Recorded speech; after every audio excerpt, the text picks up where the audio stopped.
worship mixed with worry. We see courage followed by cowardness. We see faith matched with doubt. We see generosity followed by greed. We see kindness overcome by arrogance. And we learn that the strong people sometimes just do stupid things. Yeah. For example, Noah, he built the ark. He saved his family from the flood. And when the flood was over, he got drunk and exposed himself to his sons. Abraham, by faith, he was led to the promised land. And he got up. Didn't know where he was going, but he was led by God. But on his journey, he lied about his wife Sarah being his sister, not once, but twice. Right. After David wrote Psalms 23, the Lord is my shepherd, he committed adultery with Bathsheba. He had Uriah the Hittite, Bathsheba's husband, murdered in a vain attempt to cover up his sin. We see Peter boasting about how he was going to uphold Jesus. That's right. But he was busted by his own sin. He was courageous and declared Christ as being, you are the Christ, the Son of the living God. In the upper room, he boastfully declared that if anyone else falls away, I'll be with you, Jesus. I'll be right there. I won't never fall away from you. But that bold apostle, the one that cut the ear off of the soldier in the Garden of Gethsemane, soon became the butter when he was confronted by a teenage girl by a campfire about how he did not know Christ. He was not his follower. He lost his nerve. He began to swear the fisherman that he was, and he denied Christ 3 times. These stories in the Bible are here to instruct us and to encourage us and to teach us that even the best of being under pressure will do foolish things. That's right. They will fall. And we are not beyond the reach of temptation. Very godly people will do very wrong choices. Amen. Though a righteous man falls 7 times, he rises again. But the wicked are brought down by calamity. In Proverbs 24:16. So we're going to fall again and again. Trouble going to come again and again. We're going to struggle again and again. But it's the Lord. He promised that we will rise. So evil might try to bring us down the side, but God said we will rise. So when you fall, remember, God never intends for you to stay down. That's right. He intends for you to rise up and to keep on walking with Him. And to walk with God is to trust Him. Just like a 3-year-old on the edge of the pool, his father is in the water waist deep, and he tells his son, reach out his arm and tell his son, jump, son. Now the son might believe that his father can catch him, but without trust, he will never jump. That's right. So trust is the critical part of faith. And the element of faith is that more than believing, is trusting on the very lives of what you believe in. And our faith said God will.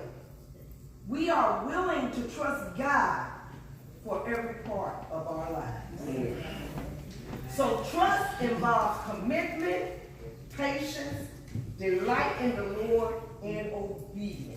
And I'm going to break that down for you this morning. So let's look at commitment. All right. Commitment, Psalm 37:5, it said, commit the way into the Lord. Trust also in him, and he shall bring it to pass.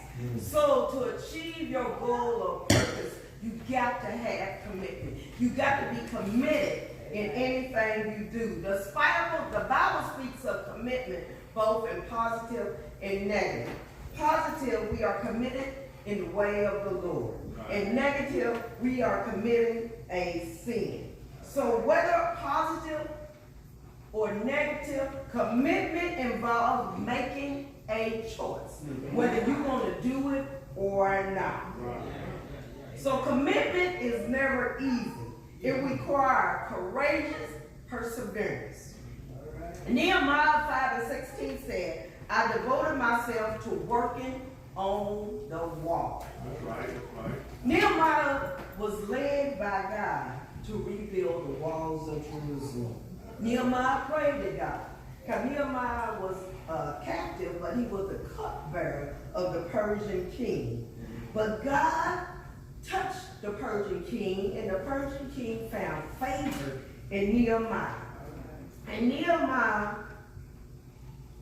backed up his prayer with courageous personal commitment. So, Nehemiah prayed with adoration, confession, request, and commitment. Nehemiah had every reason of quitting when he started building the wall. On his dream, resources were short, volunteers was overwhelmed and tired, Symbolic and Tobiah, their effort was threatening to tear down the wall, and Nehemiah had death threats. But Nehemiah is an example of courage. He's an example of visionary. He's an example of leadership and perseverance, because he never did come down off that wall. Right. Matter of fact, he encouraged the other troops to stay focused on the job at hand and on the vision that God gave him, and not on the obstacles and the dangers that was around him. So many ideas that we have as Christians, fired up by emotion, and many visions that we had, without a brick by brick commitment, that's just what it is, a vision. We'll never get it out of the inspiration stage. We got to be committed to what God led us to do. So start with one brick at a time. Just one act that brings work on the idea that God has given you. Then watch your commitment grow. Watch it get great accomplishment. Understanding that commitment and learning to commit our hearts, mind, bodies, and soul is the central life of faith. So trust is commitment. Trust is also patience. And patience is a form of perseverance. I know God's working on me with this patience. So, but when God showed me that patience, when we come impatient, we focus on our own agenda and not on God. So in Exodus 5:22-23, Moses was reluctant to be the spokesperson for God, to tell Pharaoh to let my people go. Moses had so many excuses. But God said, I can't. Moses said, I can't speak. But God said, I was send Aaron with you, your brother Aaron. Moses said, people are still after me. Those people are already dead. I don't know why you keep complaining. Just go. I chose you to go. So when Moses finally went and told Pharaoh the message that God had for him, let my people go, God had already told him that Pharaoh not going to listen. But Moses' reaction to Pharaoh's reply, we can assume that he expected cooperation from Pharaoh. So Moses came back with the outburst because Pharaoh told him, since your God told me to let your people go, I'm going to tell them to make bricks without struggle. So Moses outburst to God in protest. He said, why have you mistreated your own people like this? Now Moses was talking to God. Why did you send me? Since I gave Moses your message, he has been even more brutal to your people. You have not even begun to rescue them. How dare Moses? When we wait patiently in prayer, we can see God's work. Because God had to do what he had to do to Egypt. God had to bring the 10 plagues to Egypt in order to let my people go. God had to tell Egypt, I am that I am. I am the God of Israel. I am the God of Moses. And I'm going to show you what I can do. So since Moses gave the message to let my people go, and the 10 plagues fell on Egypt, Pharaoh let God's people go. But when he thought about this thing, he didn't think about it too clearly. So he thought about it and said, well, we're going to get those people. We're going to kill them. Be careful what you say when God leads other people away from you. Because when Moses finally was patient with God, he stood on that rock and held up his staff, and the water rolled up on both sides in the Red Sea, and the people of Israel walked through dry ground, and when the soldiers tried it, the water came rushing down, and they drowned. Patience. Being patient is surrendering our own agenda to God's will and committing ourselves to be obedient in the long haul. We develop patience as we learn to live for the eternal perspective. So trust is commitment, patience, and now it's delight in the Lord. And to delight in the Lord is to fear God and trust him and delight in all his doing. To delight in the Lord is to share the gospel with others. So if you have a testimony, like the young lady had a testimony today, if you have a testimony, your testimony can help somebody out going through with what you going through. To delight in the Lord is store your treasure in heaven, where there will never become moth-eaten or rusty. You know, down here is temple. It's going to be corrupted. The moth's going to eat it away. So don't value your treasure in money. Because God said, for the love of money is the root of all evil. But put your treasures in heaven, the eternal life. To delight in the Lord is knowing that the difficult circumstances help us better to understand what Christ went through for us, and we are partners with him. Christ went through a lot for us. He paid the ransom for us. He walked through the streets carrying that cross. He died on that cross. He was nailed to that cross. He put the sins of the world on his shoulders. For the sins of everybody, and the people that didn't even like him. The one that spat on him. All the sins of the whole world was upon his shoulders. God promised to take care of us. No matter how big the problem might be, he promised to see us through. To delight in the Lord is having joy in spite of sorrow.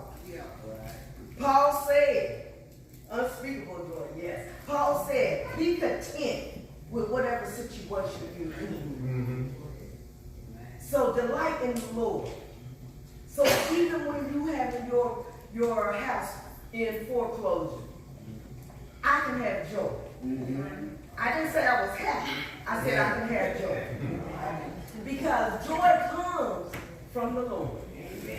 Satan did not give it to me. The world didn't give it to me. But Christ gave me this joy. That's right, that's right. So we are all going to have pain, but misery is an option. I'm going to say that again. We all going to have pain, but being miserable is an option. We can decide on how to react when pain knocks us down. Either we stay down and wallow in our own mess, or we get back up and tell Satan, I might be down, but you will not count me out. So, trust is patient, commitment, delight in the Lord, and obedience. God sets standards for our good. He sets standards to protect us from evil and to protect us from harm. God desired obedience motivated by love and trust. Obedience frees us to enjoy life as God intended. Yes. Even though God commanded us, it's sometimes difficult. Sometimes we'll say, Lord, you take me this way, and you know these people don't like me. Lord, you want me to go through this door? You know what's on the other side of the door. But I'm going to trust you and go anyway. You know, we have to have that faith of Abraham. God told Abraham to get up out of your father's house and go. And Abraham left. He didn't know where he was going, but he trusted God and he left. So sometimes when God tells us to do something, it just doesn't make sense to us. But God may lead you somewhere so you can be a blessing to us. Or God may lead you somewhere because you lost your house or your automobile or your job. He's setting you up for a blessing to get a better job, to get a better house, to get a better automobile. Yeah. So obedience is anchored by faith. All right. By faith, Noah built an ark to save his family from the flood. He obeyed God to build his ark, to build this big ark. All the people was laughing at him because it never rained at that time. But all the people was laughing at him. And Noah said, it's going to rain. And all the people were laughing at him. But when it happened, he was obedient and got in the boat.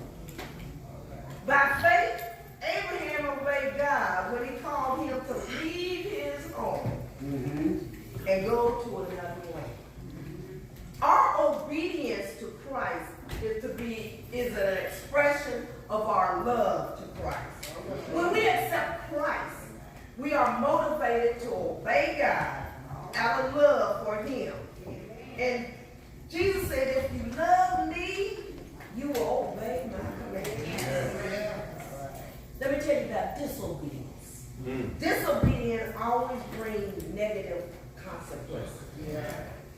God said to Moses, because you did not trust me enough when you led them into the land, I told you to speak to the rock and you hit them. Right. Because you did not trust me, you will not walk into the promised land. Jonah landed in the belly of the whale, the belly of the fish. The belly of the fish when God wanted him to preach to Nineveh. Well, Jonah ran the other way. But Jonah on that boat was rocking and reeling, and they was throwing everything off the boat. But Jonah said, it's me. So when they throw Jonah off the boat, the fish came and swallowed him up. So when we disobey God, we will sooner or later find ourselves in deep water. And not only deep water, we might just find ourselves in the belly of a fish. Right. So I might be down, but I'm not out. So when you get knocked out, you can't get up right away. But when you're knocked down, you can get up with God's help. I believe believe that Jesus got up. He was an example of our knocks down. Because he got knocked down, he already told the disciples and the high priest, destroy this temple, and in 3 days I will rebuild. He tells us clearly that our trouble, our knockdowns, are just temporary. Because we can get up. See, Jesus, he got knocked down. Let me finish that story because I told you that he was hung on that cross. He was nailed to the cross. And they hung him high and stretched him wide. But when Jesus died, they thought they knocked him out. They were doing the count. Day 1, they said Jesus didn't get up. He said he was going to get up. Well, he lied. He's not up. Day 2, he's still in that grave. That rock hasn't moved yet. Oh, but day 3. On day 3, that rock moved and the earth shook and he got up with all power in his hand. And he walked this earth 40 days before he ascended to heaven. So he might have been down, but he was not out. Because he got up. That should be an example for us. We're going to have a lot of troubles in life. We're going to have a lot of knockdowns. But we're not going to be knocked down. Nobody's going to count us out. You may start counting, but I'm going to get up with the help of Christ. I may be knocked down, but I am knocked out. So when we get knocked down, we can get up again with Christ. Jesus did it from the grave, and you too can get up. That same power that rose Jesus up from the grave, we can tap into that power, and we can get up. I may be down, but I am not out. Just in case I get tempted or worried, Jesus said, I'll give you peace. Paul reminds us in Philippians 4 and 6 and 7 said, do not be anxious for anything, but in everything, situation, be it by prayer and supplication to God. God will give us peace. After all our knockdowns, God will give us peace. The word of God is powerful. And I believe it, and I will stand on it. So when I get up after my knockdown, I'm going to stand on the word of God, and I'm going to tell Satan, Satan, you might have knocked me down, but don't count me out. Because I'm standing on the word of God. I'm putting on my breastplate of righteousness. I'm putting on my helmet of salvation. I'm putting on my shoes of peace. I'm putting on the belt of truth. I got my sword in my hand, and I am getting up. You might throw darts and snares at me, but I don't care. Bring them on, because I may be down, but I am not out. So are you worried today? Have you recently been knocked down? Well, I'm here to tell you that God will help you up. You don't have to stay down. Don't be anxious of your worry. Just pray to God like Nehemiah did. Nehemiah would have came down off that wall, but he trusted God to stay on that wall. He kept building the wall. He said, I can't come down. That's just like us. We need to stay up and say, I can't come down.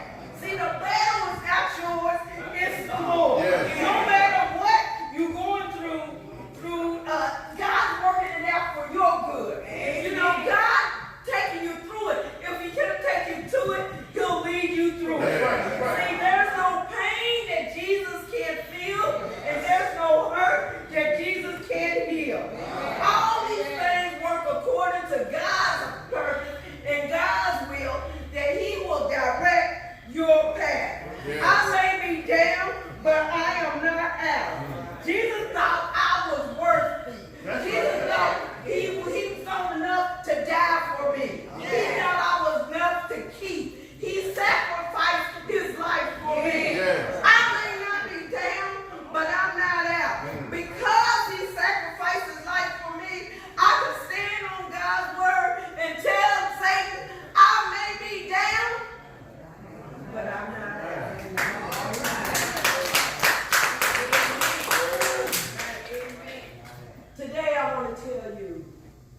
that you're going to have some knocks down.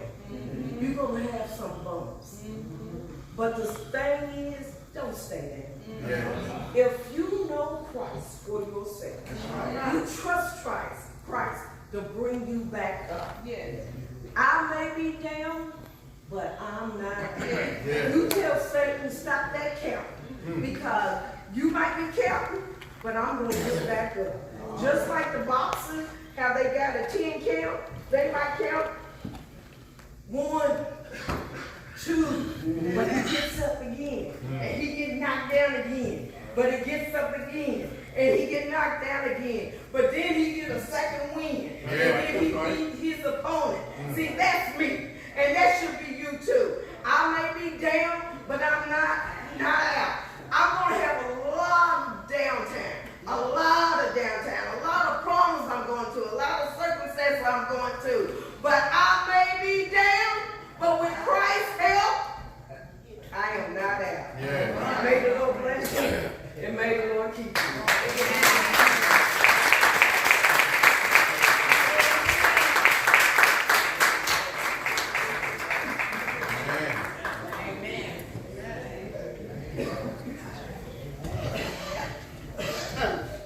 I may be down, but I'm not out. God has a purpose for you being here. And if you got a commitment to Him, if you trust Him and obedience to Him, you will never stay down. He will pick you up and turn you around and put your feet on solid ground. I serve a God who sits high and looks low. The only thing He wants to do is to be with you. That's why He sent His Holy Spirit to be in us, to give us strength, to give us that ability to walk, to talk, and to be like Him. I thank you so much for that message.